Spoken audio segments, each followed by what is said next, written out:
Life process in living organism 1, उसका next जो topic है वो है cell division. Okay, cell division यानी क्या, हमारा बॉडी किससे बना हुआ है, सेल से। जब कोई भी ऑर्गेनिज्म ग्रो होता है, उसके अंदर जब टिश्यूज बनते हैं, ऑर्गन बनते हैं, ऑर्गन सिस्टम्स बनते हैं, वो कैसे बनते हैं, जब सेल डिवाइड होता है, यानी एक सेल से 2 सेल बनते हैं, तब कोई भी लिविंग ऑर्गेनिज्म ग्रो होता है। तो cell division most important topic है। अभी ये सेल डिवीजन कैसे होता है, तो सेल डिवीजन 2 तरीके से होता है, एक है माइटोसिस और दूसरा है मियोसिस। ओके, अभी हम लोग यहाँ पे माइटोसिस के बारे में सीखने वाले हैं। माइटोसिस क्या होता है, राइट, नेक्स्ट उसके बाद मियोसिस। तो उससे पहले हम लोग देखते हैं कि सेल डिवीजन की जरूरत क्यों है, what are the importance of cell division. तो फर्स्ट है उसमें new organism is form. First है new organism is form.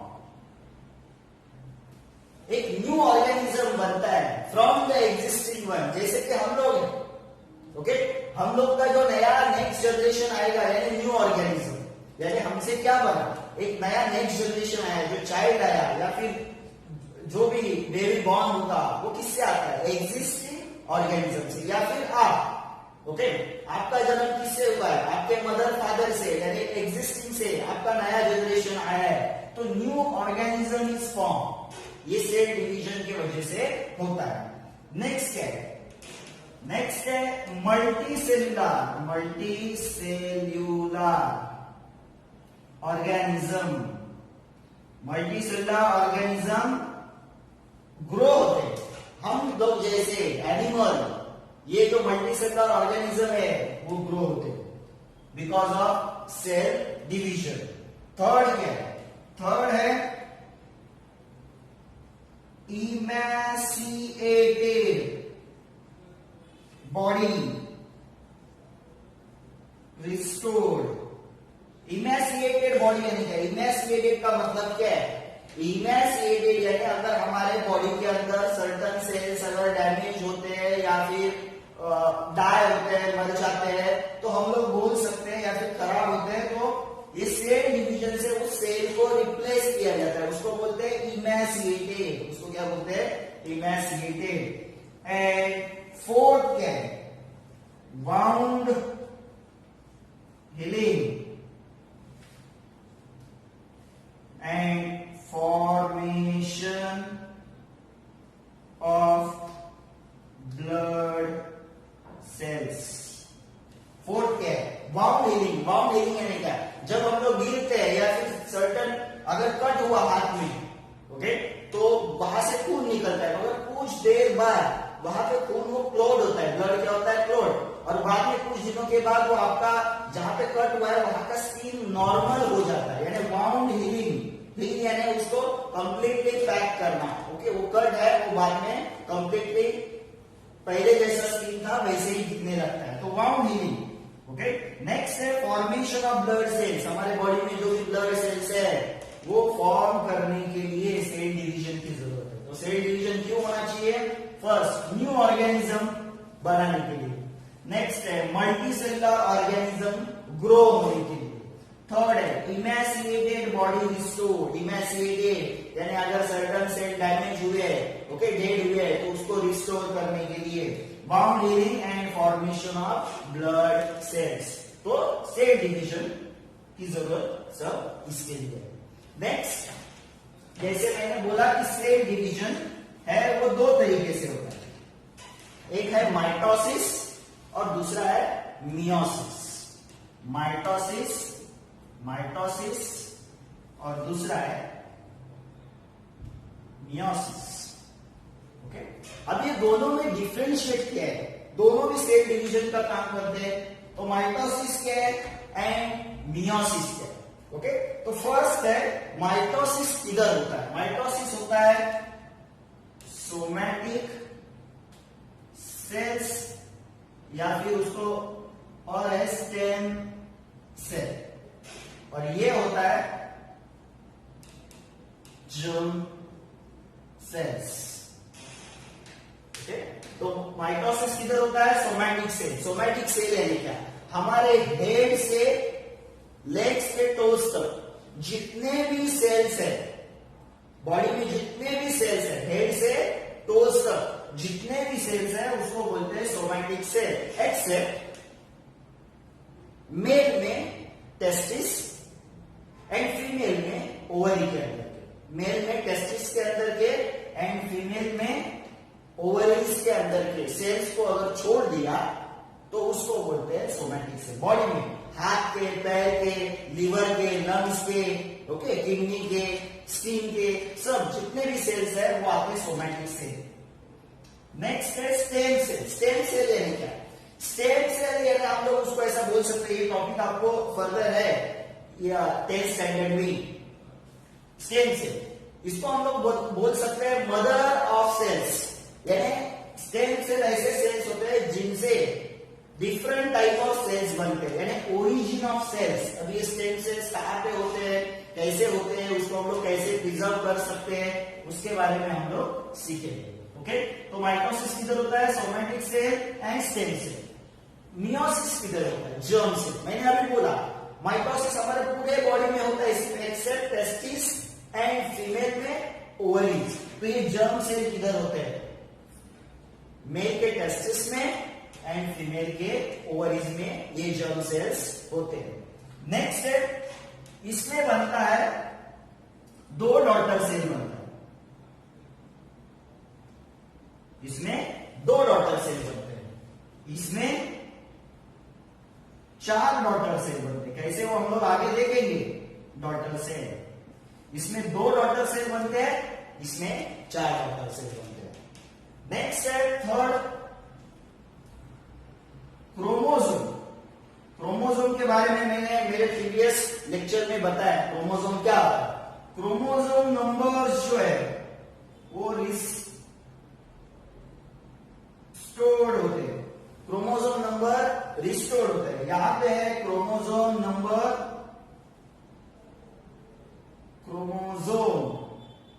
Numbers half होते हैं। ओके, क्रोमोसोम नंबर यहाँ पे रिस्टोर होते हैं। इसका मतलब क्या है? हमारे बॉडी में कितने क्रोमोसोम होते हैं? हमारे बॉडी में कितने क्रोमोसोम होते हैं? 46, मगर वो ऑलवेज पेयर में रहते हैं। ऑलवेज क्या रहते हैं? पेयर में। यानी 46 यानी क्या? 23 पेयर्स। तो माइटोसिस में क्या होता है? जब एक सेल का, यानी सपोज मेरे पास एक सेल है, उसमें कितने क्रोमोसोम है? 46, यानी 23 पेयर क्रोमोसोम है। तो माइटोसिस में क्या होता है? एक सेल का 2 सेल। तो यहां पे मैंने लिखा है chromosome number restore. Chromosome number restore यानी इस सेल से 2 सेल बने। एक सेल, ये दूसरा सेल, ये एक सेल, ये दूसरा सेल। अब ये दोनों में जो है क्रोमोसोम जो होते हैं वो 23 पेयर्स ही होते हैं।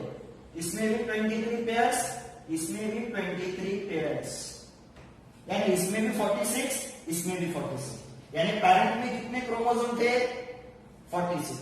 और उनका जो डॉटर सेल बना है, ओके, उसमें भी कितना क्रोमोसोम है? इसमें भी 46, इसमें भी 46, यानी 23 पेयर। तो क्रोमोसोम नंबर कम नहीं हुआ। मियोसिस में क्या होता है? मियोसिस में वैसा नहीं होता है। इसमें क्रोमोसोम नंबर आधे हो जाते हैं। यानी ये मेरे पास एक सेल है जिसमें 46 क्रोमोसोम है, यानी 23 पेयर्स। तो ये 23, अभी ये जब डिवाइड होगा सेल, मियोसिस में जब सेल डिवाइड होता है मियोसिस में, तो क्रोमोसोम नंबर हाफ होता है। तो ये 46 है, तो इधर कितने आएंगे? 23। इधर कितने आएंगे? 23 पेयर्स में।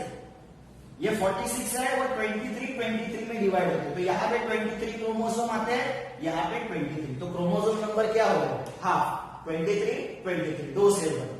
मियोसिस में, सॉरी माइटोसिस में वैसा नहीं हुआ था, वहां पे पेयर लिखता था मैं, 23 पेयर, यानी 46। यहाँ पे नहीं, यहाँ पे 23 क्रोमोसोम। ये होता है मियोसिस में। नेक्स्ट इसका जो डिफरेंशिएट है, ये माइटोसिस कब यूज होता है? मल्टीसेलुलर ऑर्गेनिज्म को ग्रो करने के लिए। अगर बाउंड हीलिंग के लिए इसका यूज होता है माइटोसिस का। मियोसिस का यूज किधर होता है? To formation of gametes. Meiosis का यूज किधर होता है? माइटोसिस का हम लोगों ने यूजेस देखा। माइटोसिस का यूज क्या है? Bound healing, multicellular organism grow होने के लिए, ये सब माइटोसिस का यूज है। मियोसिस का क्या है? मियोसिस में क्या बनता है? गैमेट्स बनते हैं। गैमेट्स यानी क्या? Okay, gametes. मैंने बोला था मियोसिस किधर होता है? एक मेल में टेस्टिस में होता है एंड फीमेल में ओवरीज में होता है। ओके, तो मियोसिस में गैमेट्स बनते हैं। गैमेट्स यानी क्या? गैमेट्स यानी मेल के टेस्टिस के अंदर बनता है स्पर्म, उसको बोलेंगे गैमेट्स। एंड फीमेल के ओवरीज में होता है एग्स। ये हो गया मेल, एंड फीमेल के ओवरीज में होता है एग्स। एग्स उसको बोलेंगे गैमेट्स। तो ये मेल के अंदर के टेस्टिस के गैमेट्स, ये फीमेल के अंदर के ओवरीज के गैमेट्स। तो मियोसिस का फोर्थ, जिसका माइटोसिस मियोसिस का फोर्थ डिस्टिंग्विश जो है, जो मैंने यहां पे लिखा नहीं, ओके लिखता हूं, ठीक है। क्या करता है? बाउंड हीलिंग, ग्रो, ये करता है। ये क्या करता है?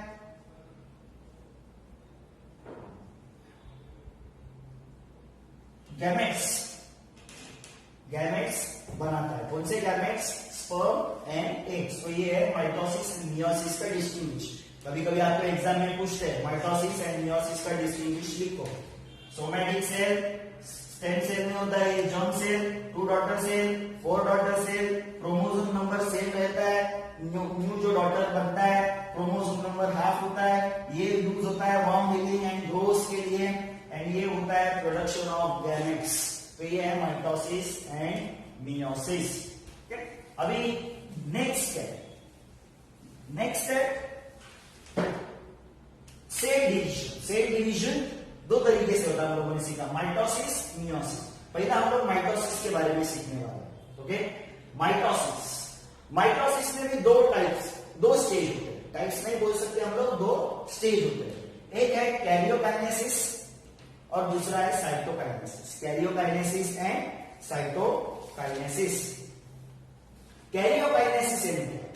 कैरियोकाइनेसिस यानी न्यूक्लियस डिवाइड होता है। सेल, सेल के अंदर क्या होता है? न्यूक्लियस। सपोज मेरे पास ऐसा एक सेल है, ये सेल है, सेल के अंदर ये न्यूक्लियस होता है। तो कैरियोकाइनेसिस में पहला न्यूक्लियस डिवाइड होता है, यानी एक न्यूक्लियस से सेल डिवाइड हो रहा है, यानी एक सेल से दो सेल बन रहे हैं, मगर उससे पहले ये एक न्यूक्लियस का दो न्यूक्लियस बनेगा एक ही सेल में। उसके बाद क्या होता है? जब न्यूक्लियस दो बन गए सेल में, सपोज ये मेरा सेल है, उसके अंदर ऐसे दो न्यूक्लियस बन गए, अभी उसके बाद क्या होता है? उसके बाद यहाँ देखो सेल में बहुत सारा साइटोप्लाज्म भी होता है। Okay, dense heavy liquid part या फिर जेली लाइक पार्ट होते हैं साइटोप्लाज्म। ये न्यूक्लियस बन गया।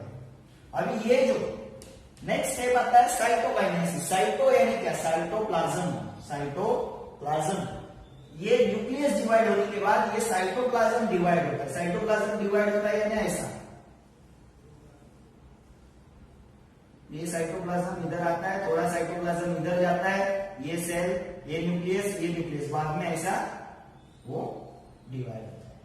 ओके, तो माइटोसिस दो स्टेप में होता है, कैरियोकाइनेसिस, साइटोकाइनेसिस।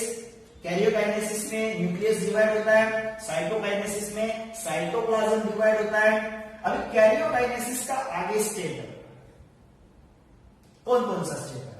तो है prophase, metaphase, anaphase, telophase. Nucleus divide होने के लिए यानी कैरियोकाइनेसिस होने के लिए कितना स्टेप से जाता है वो सेल? 4 स्टेप से। Prophase, metaphase, anaphase, telophase. अभी इसको याद कैसे रखने का? सीक्वेंस वाइज कैसे याद रहेगा? पीमैट याद रखने का। पीमैट, पी प्रोफेज, एन मेटाफेज, ए एनाफेज, टी टीलोफेज। पीमैट ऐसे याद रखने का, पीमैट। ओके, बाद में ये सब होने के बाद साइटोकाइनेसिस होता है और सेल डिवाइड होता है। तो हम लोगों ने देखा था कि सेल के अंदर होता है न्यूक्लियस, न्यूक्लियस के अंदर होता है क्रोमोसोम, और ये क्रोमोसोम किससे बना हुआ है? डीएनए से। मगर ये क्रोमोसोम जब सेल के अंदर होता है डिवाइड होने से पहले, सेल डिवीजन स्टार्ट होने से पहले, ये क्रोमोसोम जो सेल में होता है वो हम लोगों ने देखा था कि ऐसा लॉन्ग थ्रेड, ऐसा बहुत सारा ऐसा कॉइलिंग जैसा लॉन्ग थ्रेड रहता है। कितने क्रोमोसोम रहते हैं हमारे सेल के अंदर, सेल के न्यूक्लियस के अंदर? 46। कितने क्रोमोसोम रहते हैं? 46। अब ये 46 थ्रेड ऑलमोस्ट इतने बड़े रहते हैं, हम लोग बोल सकते हैं 2 मीटर इतने बड़े रहते हैं। इतना बड़ा थ्रेड अगर स्ट्रेट हम लोग इस न्यूक्लियस के अंदर रखने जाएंगे, अगर रखने जाएगा इसे तो रहेगा नहीं, तो उसको क्या करता है? कॉइल करके रहता है। ओके, ये जो क्रोमोसोम का ऐसा बड़ा लॉन्ग थ्रेड रहता है और वो बना रहता है डीएनए से। डीएनए कैसा रहता है मालूम है क्या? ऐसा हम लोगों ने ऐसा उसका स्ट्रक्चर देखा था, डीएनए का स्ट्रक्चर, ऐसा डीएनए का स्ट्रक्चर देखा था। तो ये लॉन्ग थ्रेड ऑफ क्रोमोसोम, ये बोल रहे हैं क्रोमोसोम, वो बना है डीएनए से, डीएनए से बना हुआ है। ओके, तो ये डीएनए जब रहता है तो इस न्यूक्लियस के अंदर वो कॉइल फॉर्म में रहता है। कौन से फॉर्म में रहता है? कॉइल फॉर्म में। ओके, तो हम लोग पहला ये सेल देखेंगे। ये सेल डिवीजन होने से पहले, तो सेल जब सेल डिवीजन करता है तो उससे पहले खुद को प्रिपेयर करता है। प्रिपेयर करता है तो वो कौन से फेज में रहता है? इंटरफेज। इंटरफेज। ओके, अभी ये उसका न्यूक्लियस हो गया, उसमें ऐसा डीएनए कॉइल है, बहुत सारे डीएनए है, इसको बोलते हैं न्यूक्लियोलस, इसको बोलते हैं क्रोमैटिन फाइबर यानी लॉन्ग थ्रेड। ये है सेल, ये है न्यूक्लियस,